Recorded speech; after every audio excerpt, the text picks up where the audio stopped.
এক চরম থেকে চরম ভৌতিক ঘটনার মধ্যে আজ আমরা প্রবেশ করব।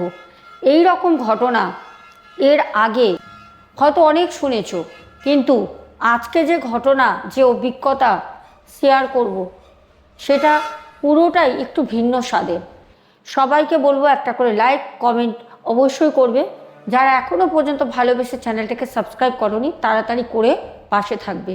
তাহলে চলো, আজকে আমরা বেশি কথা বলে সময় একদম নষ্ট না করে সোজা ঘটনায় যাব। আজকে আমাকে যিনি ঘটনাটা পাঠান, ওনার নাম হচ্ছে রুদ্রনীল। রুদ্রনীল বসাক। দাদাভাই বলেন, আমার সম্পর্কের, আমি এখানে যেহেতুনি ঘটনাটা খুব রিয়েল, আর ঘটনাটা যেহেতুনি যদি আমি এখানে নাম প্রকাশ করি, হতে পারে ব্যক্তিগত কারণে কিছু সমস্যা ওনার আসতে পারে, যাকে নিয়ে ঘটনাটা। রুদ্রনীল বসাক দাদাভাই বলেন, আপনি আমার নামটা অনায়াসে বলুন, অসুবিধা নেই। আমার খুব কাছের একজন মানুষ, যাকে দেখে বলতে পারেন আমি বড় হয়েছি। উনি নিজেই একজন ট্রেন পাইলট ছিলেন, ট্রেন চালাতেন। কারণ ওনার মুখ থেকে ট্রেনে অভিজ্ঞতা, রাতের বেলা 12 ঘন্টা ডিউটি করা, 24টা ঘন্টা ট্রেন চালানোর অভিজ্ঞতা প্রচুর শুনেছি, প্রচুর শুনে বড় হয়েছি। ওনারই মুখে আজকে যেখানের ঘটনা আমি নিয়ে আসছি, এটা আমার পরিবারের সাথে ঘটেছিল, সেই একই রেল ট্র্যাকে। আর ওই ঘটনাটাই আজকে আমি শেয়ার করব। যাকে দেখে, যিনি আমার ইন্সপিরেশন ছিল, যাকে দেখে আমি বড় হয়েছি, সে কিন্তু তার জীবনে কর্মক্ষেত্রে অনেক কিছু আমাদের পরিবারে শেয়ার করেছেন। কারণ প্রত্যেকটা মানুষের জীবনে কিছু না কিছু অভিজ্ঞতা থাকেই। প্রত্যেকটা মানুষ যেমন কাউকে না কাউকে কখনো না কখনো ভালোবেসে ফেলে, সেরকম প্রত্যেকটা মানুষের জীবনে, সে বুঝুক আর নাই বুঝুক, কোনো না কোনো ভৌতিক ঘটনা কিন্তু থাকে। তাও যদি হয় তার চাকরিটা, যে উনি রাতের বেলা, দিনের বেলা, দুপুরবেলা 12 ঘন্টা, 24টা ঘন্টা ট্রেন চালায় বা চালাতেন। আজকে সেই ঘটনা নিয়েই আমি রুদ্রনীল বসাক আজকে আমাদের সোনা ম্যাডামের কাছে আমার অভিজ্ঞতা শেয়ার করছি। রুদ্রনীল বসাক দাদাভাই বলেন, আমি কালকা মেল ধরে আমার পরিবারের সাথে আমি 2018 সালের নভেম্বর মাস, বেশ ঠান্ডা, কোনো এক স্থানে যাচ্ছিলাম। এর আগেও আমার যিনি খুব কাছের, ওনার কাছ থেকে আমি ওই লাইনে রাতের অন্ধকারে, রাত 1টা-2টোর সময় অনেক অভিজ্ঞতা শুনেছি। যখন উনি ওনার কাজ থেকে রিটায়ার্ড হয়ে যান, তারপর কিন্তু আমি শুনেছি। যখন উনি কাজের মধ্যে থাকতেন, যত বছর ওনার কর্মজীবন ছিলেন, উনি ট্রেন চালাতেন, অতদিন কিন্তু উনি ওনার পরিবারের সাথে, আমিও ওনার পরিবারের মধ্যেই পড়ি, আমাকেও কোনো রকম কোনো কথা, যদিও আমি অনেক ছোট ছিলাম, কোনো দিন কিন্তু শেয়ার করেননি। গুণাক্ষরও কোনো ঘটনা আমরা পাইনি। অনেকবার ওনাকে আমার কাকার ছেলেরা বা ওনার ছেলেরা অনেকবার বলেছে যে, বাবা তুমি তো ট্রেন চালাও, রাত রাত ভোর তুমি ট্র্যাকের উপর দিয়ে ট্রেন নিয়ে ছুটে যাও, কিন্তু বাবা তুমি কখনো এইসব ভূত প্রেত, যেগুলো আমরা চারপাশে দেখতে পারি না, কানে শুনতে পারি, অনুভব করতে পারি, তাদের সাথে কখনো তোমার সাক্ষাৎকার হয়নি, প্রত্যক্ষ বা পরোক্ষভাবে? তখন উনি কিন্তু বলেছেন যে না,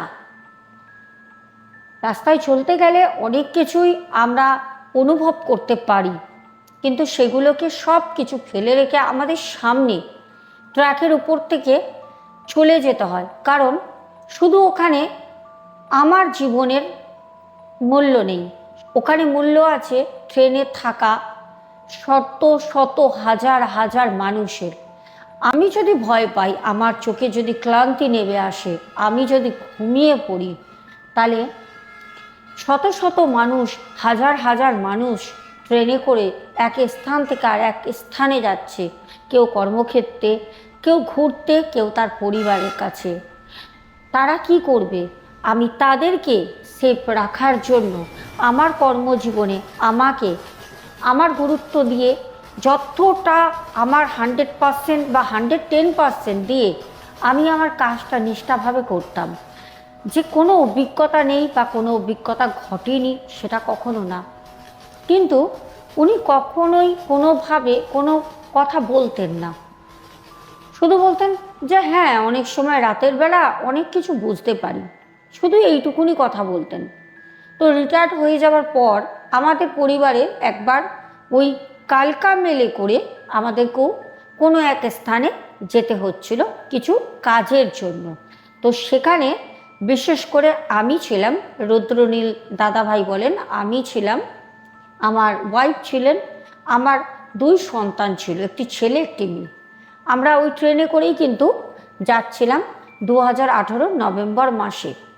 বেশ বাইরে ঠান্ডা, রাতের অন্ধকারে যখন ট্রেন চলছে নিজের মতো করে, তখন বুঝতে পারি কখনো ট্রেন খুব স্লো হচ্ছে, কখনো ট্রেন নিজের স্পিডটা ধরেছে, কখনো ট্রেন এমার্জেন্সি হর্ন বাজিয়ে দাঁড়িয়েও পড়ছে। একটা এমন বংশ থেকে উঠে আসা মানুষ আমি, যেখানে পরে পরে অনেক কিছুই আমি শুনতে পেরেছিলাম, অভিজ্ঞতা আমার আজও আছে।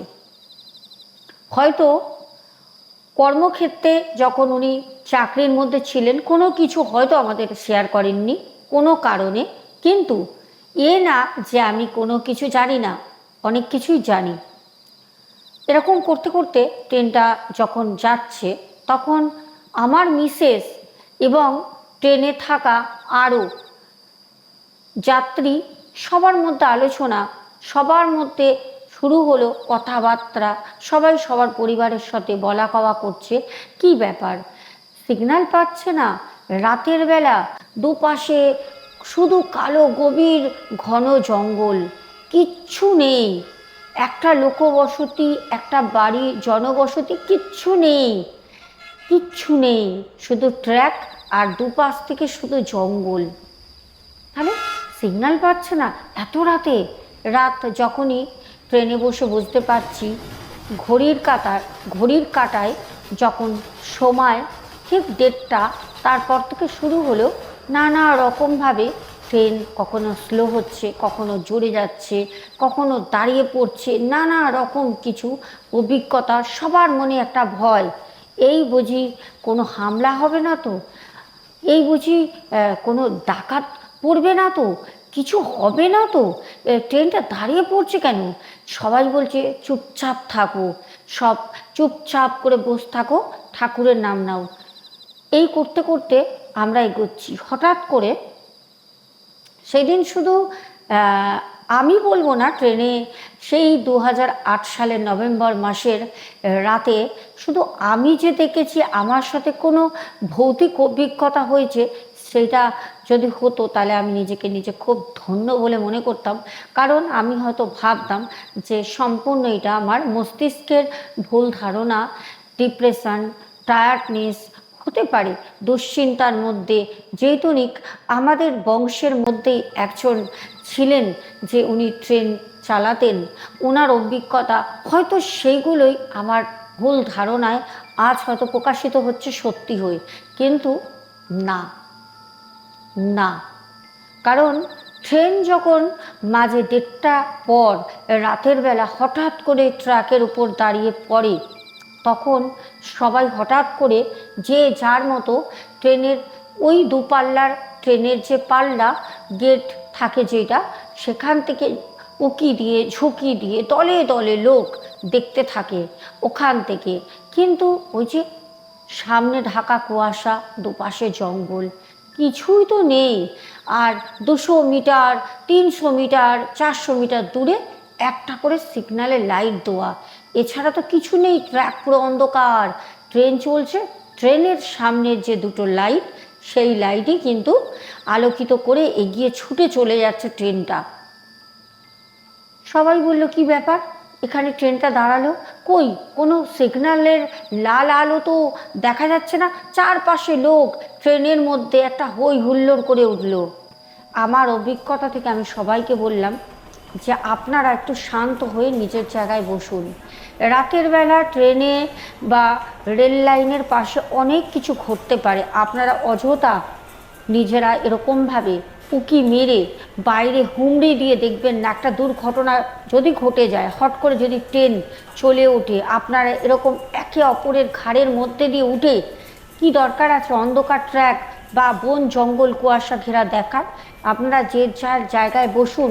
দেখুন, আমি আপনাদের বলছি, আমার নিজের পরিবারের কেউ ছিলেন যিনি এইখানে ট্রেন কিন্তু উনি চালাতেন, ওনার অভিজ্ঞতা অনেক শুনেছি। রাতের অন্ধকারে ট্রেন চললে ট্রাকের মধ্যে অনেক কিছু, যারা ড্রাইভার থাকেন, যারা ট্রেন চালক, তারা কিন্তু অনেক কিছু দেখতে পায়। আপনারা প্লিজ অযথা হুড়োহুড়ি করবেন না, আপনারা বসুন। আমার অভিজ্ঞতা দিয়ে বলছি, ট্রেন আমাদের ঠিক গন্তব্যস্থলে সময় মতো পৌঁছে যাবে। আপনারা কেউ অযথা হুড়োহুড়ি করবেন না। অনেক করে সবাইকে বলার পর সবাই একটা জায়গায় স্থিতিশীল হয়ে ঠান্ডা হয়ে বসে।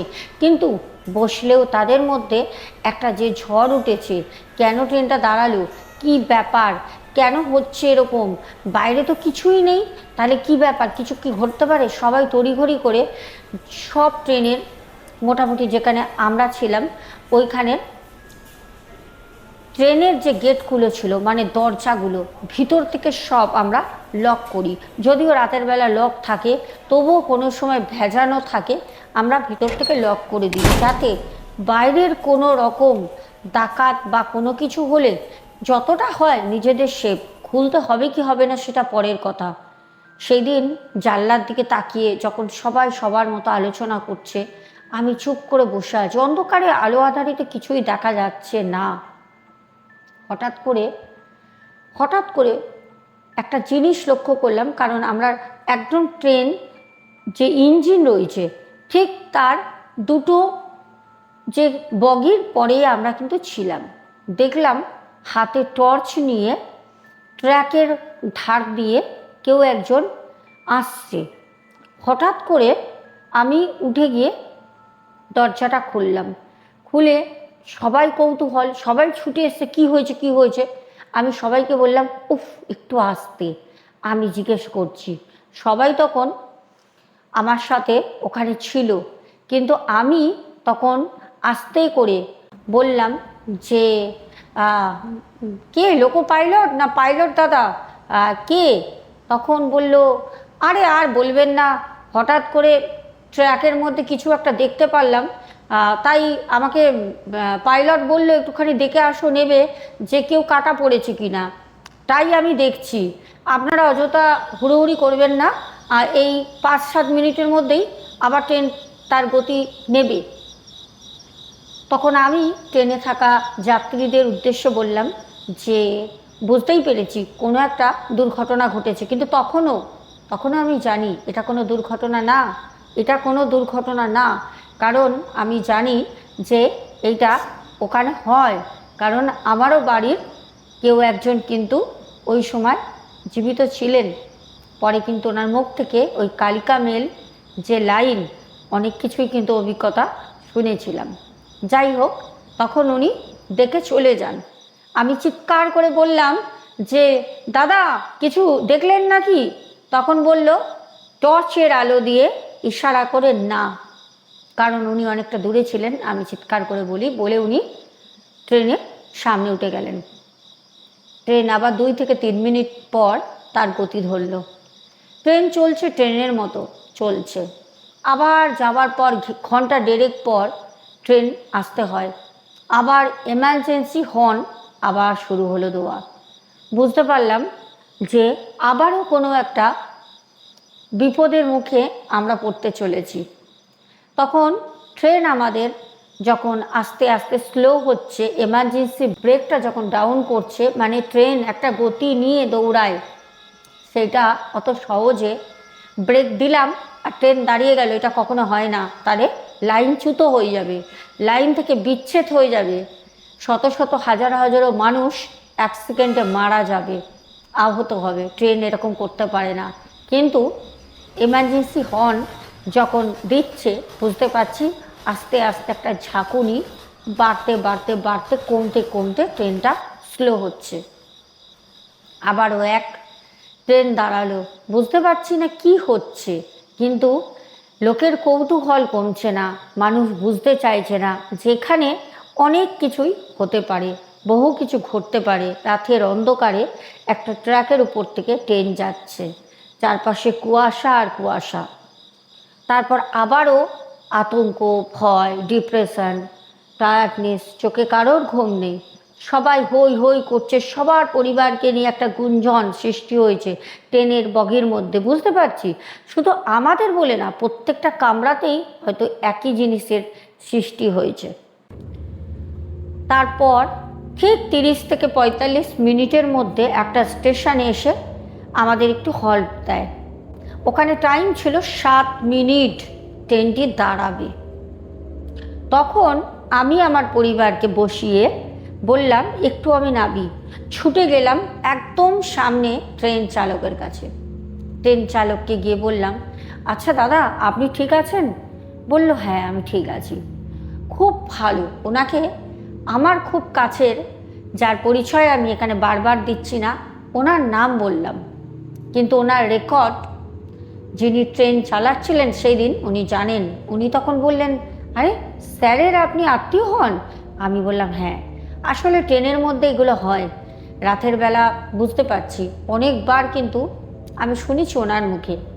আমার খুব প্রিয়জনের কথা বললে উনি তখন ট্রেন যিনি চালাচ্ছিলেন উনি তখন বললেন, আমার কথা বলবেন। কর্মক্ষেত্রে ওনার সাথে আমার পরিচয় হয়েছিল, তখন উনি রিটায়ার্ড নেবেন, আর তখন আমি জয়েনিং করছি। যদিও ওনার থেকে আমি অনেক জুনিয়র, ওনাকে আমার প্রণাম জানাবেন। আসলে বুঝতে পারছেন তো, রাতের বেলা ট্রাকের মধ্যে অদৃশ্যমান অনেক কিছু দেখা যায় যার কোনো অস্তিত্ব নেই। অনেক কিছু আমরা দেখছি যেখানে ট্রেন আমাদের দাঁড় করাতে হচ্ছে, গতি কমাতে হচ্ছে। কারণ হতেই পারে যে দূর থেকে লাইটের ফোকাসে, কারণ ট্রেনের যে দুটো হেডলাইট, সেই লাইটের ফোকাসে বোঝা যাচ্ছে না যে সেটা কোনো মানুষ না কোনো অদৃশ্যমান যার কোনো শরীরই নেই। কিন্তু আমরা জানি এগুলো কোনো মানুষ করে না রাতের বেলা। যদিও মানুষ হলে যখন একটা ট্রেন তার ফুল স্পিড নিয়ে যখন ট্র্যাকের মধ্যে দিয়ে ছুটে আসছে সামনের দিকে, কুয়াশা, শীতের রাত, বেশ রাত, তখন যদি মানুষ হয় সে কমসে কম ভয়তে একটু নড়বে চড়বে, মুভমেন্ট তো করবে, পালানোর চেষ্টা করবে, হর্ন দিচ্ছি বা ভয় পাবে, হাত তুলবে, কোনো কিছুই না। একদম চুপচাপ হাত স্ট্রেট করে একদম লাইনের ট্র্যাক ঘিরে চুপচাপ দাঁড়িয়ে রয়েছে। আমি সামনে দিয়ে আসলাম, আমার সাথে যে ছিল হেল্পার, আমি ওকে নামালামও। আমি তখন বললাম, হ্যাঁ স্যার আমার সাথে ওনার কথা হয়েছে, উনি টর্চ নিয়ে চেক করছিলেন। বলছে হ্যাঁ। আমি বললাম যে দেখো তো কেউ কাটা পড়েছে নাকি, কোনো ইনসিডেন্ট হয়ে গেল কি না, কিন্তু বলল যে না কোনো কিছু না। আসলে এগুলো হয়, আপনি তো খুব ভালোই জানবেন। তখন আমাদের ইন্দ্রনীল দাদাভাই বলেন, হ্যাঁ আমি জানি। যাই হোক, তারপর আবার আমাকে বললেন, আপনি আপনার কামরায় চলে যান, আপনার বগিতে যান, ট্রেন আমি ছাড়ার সময় হয়ে আসলো, 7 মিনিটের হল্ট ছিল। তো আমি ছুটে এসে আমার যে কামরা আমি সেখানে চলে আসলাম। বাড়ির লোক বললো, তুমি কোথায় গেছিলে? তাদেরকে বললাম অ্যাকচুয়ালি আমি সামনে ড্রাইভারের কাছে গেছিলাম, কথা বলছিলাম। তখন বলল, কি হয়েছে, ট্রেন এরকম দাঁড়াতে দাঁড়াতে যাচ্ছে কেন? তখন আমি বললাম, ও না কোনো ব্যাপার না, ওই রাতের বেলা আসলে এই দিকটা বুঝতে পারছো না, ওই গরু ঠরু চলে আসে তো কখনো কখনো, ওই হর্ন দিয়ে ওগুলোকে সরাচ্ছে। কারণ সাথে দুটো বাচ্চা, আমার ওয়াইফ, একজন মহিলা, সাথে আরও অনেকে আমার চারপাশে আমার মুখের দিকে তাকিয়ে আছে। শুনেছি আমি ট্রেন চালক পাইলটের সাথে কথা বলছিলাম। তো খাবোকা যদি কোনো এসব ইনসিডেন্ট যেগুলো শুনে আসলাম বললে সবাই একটা আতঙ্ক ভয়ের মতো থাকবে। তো আমি কাউকে ওখানে আতঙ্কিত করতে চাইনি বা ভয় পাওয়াতেও চাইনি। তো সেখানে দাঁড়িয়ে আমি সবাইকে আশ্বাস দিলাম এবার আমরা পৌঁছে যাব। সকালবেলা 8:30টার মধ্যে আমাদের গন্তব্যস্থলে আমরা নামি, নেবে আমরা আমাদের মতো চলে যাই আমাদের কাজে। এটা ছিল আমাদের ইন্দ্রনীল বসাক দাদাভাইয়ের জীবনের একটি সত্য ঘটনা। দাদাভাই এবার যে ঘটনাটা আমাকে বলেছেন আমি অবশ্যই তোমাদের সাথে শেয়ার করব। দাদাভাই বলেন, আমার নিজের, এতক্ষণ যার কথা বলছিলাম উনি আমার ঠাকুরদা ছিলেন, মারা গেছেন, নেই উনি। আমার ঠাকুরদা ছিল আমার ইন্সপিরেশন। জীবনে ঠাকুরদাকে দেখে আর ঠাকুরদার কথা শুনে জীবনে ভেবে নিয়েছিলাম যদি বড় হই, বড় হয়ে পড়াশোনা শিখে যদি কিছু করি, তাহলে আমার ঠাকুরদার মতো আমি ট্রেন চালাবো। কিন্তু ওই যে বলে ভাবনা চিন্তা সেটা নিজস্ব আমাদের, বিধাতা তো উপর থেকে জন্মের সময় সবে লিখে দেন, তাই না? তো আমার কপালে ওটা ছিল না। আমি কিন্তু একজন ডক্টর, তো আমার পেশাটা হয়ে যায় অন্য। বড় হতে হতে পড়াশোনা করতে করতে মাথা, বাড়ির প্রেশার সব কিছু আমার ওই ট্রেন চালক না হয়ে ডাক্তারের দিকে কনভার্ট করে দেয় আমাকে। আমার ঠাকুরদার একটা অভিজ্ঞতা আমি বলবো, না বললে নয়, আমি ওনার নাম এখানে নেব না। আমার ঠাকুরদা একটা ঘটনা বলেছিলেন, ওই কালকা মেলেই বলেছিলেন। এমন একটা সময় ওখানে ওই কালকা মেলের যে লাইনটা ছিল ওখানে শুধু আমাকে বলে না, ঠাকুরদার কথা মতো বলছি, আমাকে বলে না, অনেক ড্রাইভার যারা ট্রেন চালাতেন তারা সেই অভিজ্ঞতা থেকে ফিরে এসছেন। অভিজ্ঞতাটা কী আমি খুব শর্টে বলবো। ইন্দ্রনীল দাদাভাই বলেন, আমার ঠাকুরদা এরকম শীতেরই এক রাত, ডিসেম্বর কি জানুয়ারির ঠান্ডার রাতে ট্রেন নিয়ে ওখান থেকে যাচ্ছিলেন। রাস্তায় যেতে দুপাশে জঙ্গল, পাহাড়, নদী, ঝর্ণা অনেক পরে। ঠাকুরদা বলেন, আমি বারবার করে সেই রাতের অন্ধকারে ট্রেন দাঁড় করাই, বারবার করে, কখনো আধ ঘন্টা, কখনো 15 মিনিট, কখনো 10 মিনিট ট্রেন দাঁড় করাচ্ছি, আবারও যাচ্ছি, দাঁড় করাচ্ছি, যাচ্ছি। আমার জীবনে এরকম অভিজ্ঞতা প্রথমবার হয়। আমি প্রায় 12 বছর ট্রেন চালাই, 12 বছরে আমার সাথে এরকম অভিজ্ঞতা কোনোদিন হয়নি। আমি ওই ট্র্যাকে এর আগেও কিন্তু ট্রেন আমি চালিয়েছি, আমার সাথে হয়নি। সেইবার বারবার সামনে কখনো মানুষের মতো একজন, আমি এমার্জেন্সি হর্ন দিচ্ছি, ব্রেক লাগিয়ে দাঁড়াচ্ছি, আবারও সামনে গিয়ে দেখলাম কেউ নেই, কেউ নেই।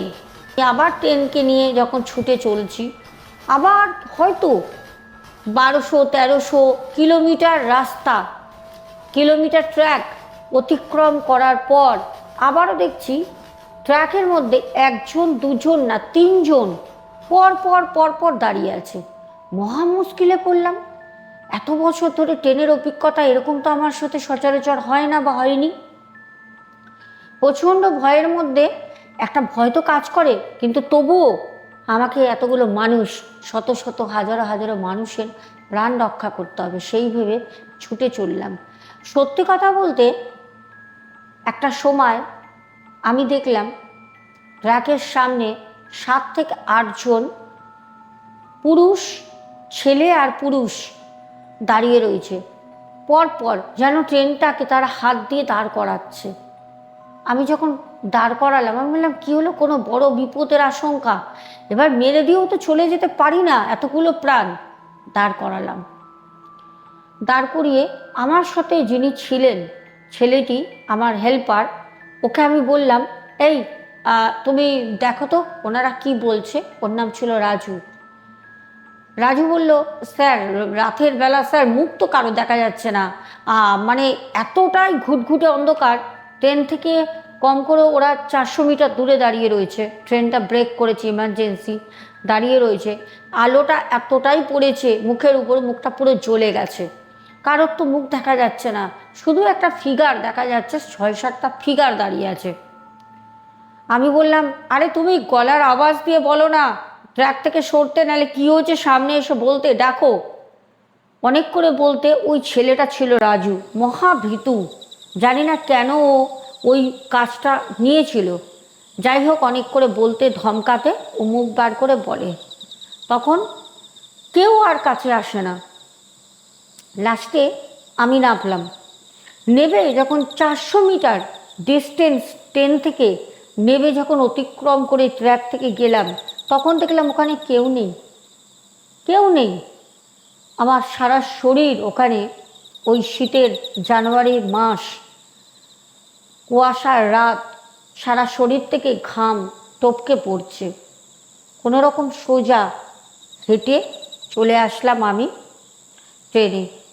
উঠেই তাড়াতাড়ি করে আবার হর্ন দিয়ে ট্রেন নিয়ে ছুটতে শুরু করলাম।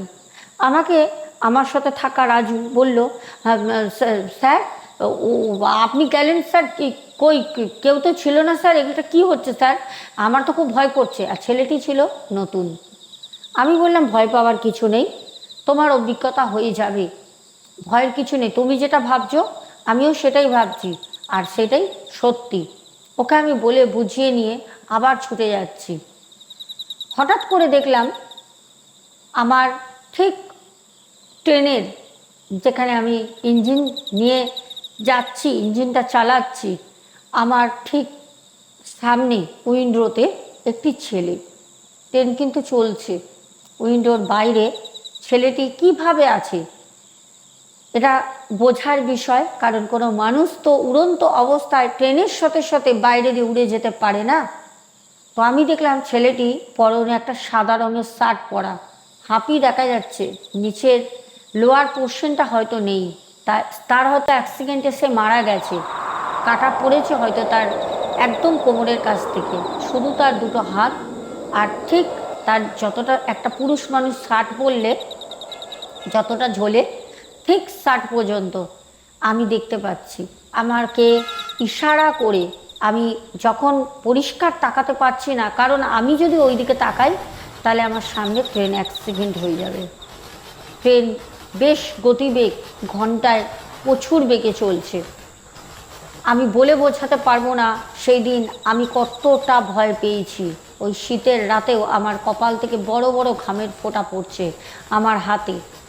তখন ওই ছেলেটি একবার ইশারা করলো আমাকে হাত দেখিয়ে সামনের দিকে, যেই দিকে ট্র্যাক নিয়ে, ট্রেন নিয়ে ট্র্যাকের উপর থেকে আমি ছুটছি। আমি জানি না, ঈশ্বরই হয়তো আমাকে কিছু বোঝালো। আমি আস্তে আস্তে ট্রেনটাকে একটু স্লো করতে থাকলাম। খুব কাছে যেতে যেতেই দেখলাম উইন্ডোতে ছেলেটি নেই, কোথাও উধাও হয়ে গেছে। তারপর ঠিক 1200 মিটার দূরে অপেক্ষা করছিল ভয়াবহ এক অ্যাক্সিডেন্ট হওয়ার হাত থেকে আমরা বাঁচি। কারণ সেখানে কোনো পাহাড় ভেঙে পুরো ট্র্যাক ভর্তি জল, আর পাহাড় ভেঙে পুরো চাপা পড়ে গেছে। যদি আমি ওখানে ওই স্পিডে যদি আমি গাড়ি নিয়ে আসতাম তাহলে আমি ট্রেনকে কন্ট্রোল করতে পারতাম না। সেই দিন ট্রেনে মোটামুটি 12,000 লোক ছিল, কম করেও 12,000 যাত্রী সেদিন রাতে মারা যেত।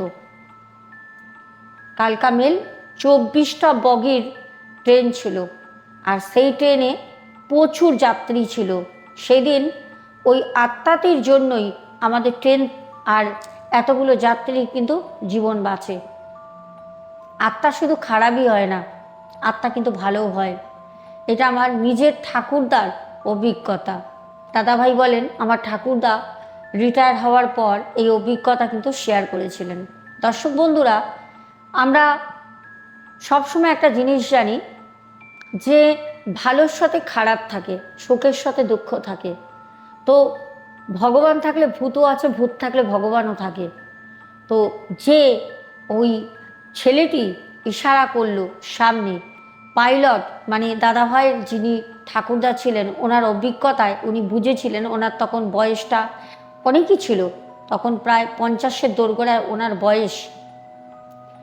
আর এই ঘটনাটা যখন ঘটেছিল তখন সালটা ছিল 1987 সাল, 1987। তো দর্শক বন্ধুরা, কেমন লাগলো অবশ্যই তোমরা কিন্তু কমেন্টে জানাবে।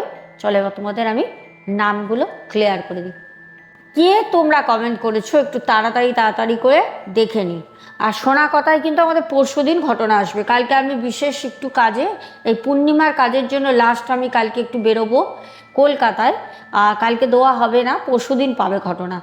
Shampa mini kitchen first comment করেছো। তারপরে অমিতা দত্ত, পিন্টু ঘোষ, শম্পা মিত্র বোন, তারপর শিলা চ্যাটার্জি, রাজীব জাসওয়াল, তারপর ঝুমা চ্যাটার্জি আর্ট পাঠশালা থেকে কমেন্ট করেছো, সরিতা চন্দ্র, তারপর মধুমিতা ভৌমিক কমেন্ট করেছো, সুমনা ভট্টাচার্যা, কোয়েল দাশগুপ্তা, সঙ্গীতা মুখার্জি দিদিভাই, তারপর চৈতালি রয়, সুজাতা দাস, ডালি দেবনাথ দিদিভাই, বরুণ মজুমদার, অসীম দাস, আমাদের বাংলাদেশ থেকে মিম কমেন্ট করেছো, পাপ্পু দে ভাই কমেন্ট করেছো, সিদ্ধার্থ পুরো কায়স্থ, তারপর কমেন্ট করেছো অপর্ণা বাগ, জয় বড় মায়ের জয় বোন, কৃষ্ণা ধারা বোন, আয়ান হালদার, তমাল মণ্ডল, তারপরে সমীরণ ঘোষ কমেন্ট করেছো, প্রদীপ দাস, অজয় শঙ্কর মণ্ডল দাদাভাই কমেন্ট করেছেন, শ্রাবণী হাজরা, সৈনী ছোট্ট বোন সৈনী রয়, তারপরে শ্রেয়াস অনেকদিন পর ভাই কমেন্ট করেছো, কেমন আছো বলো, আমি ভালো আছি।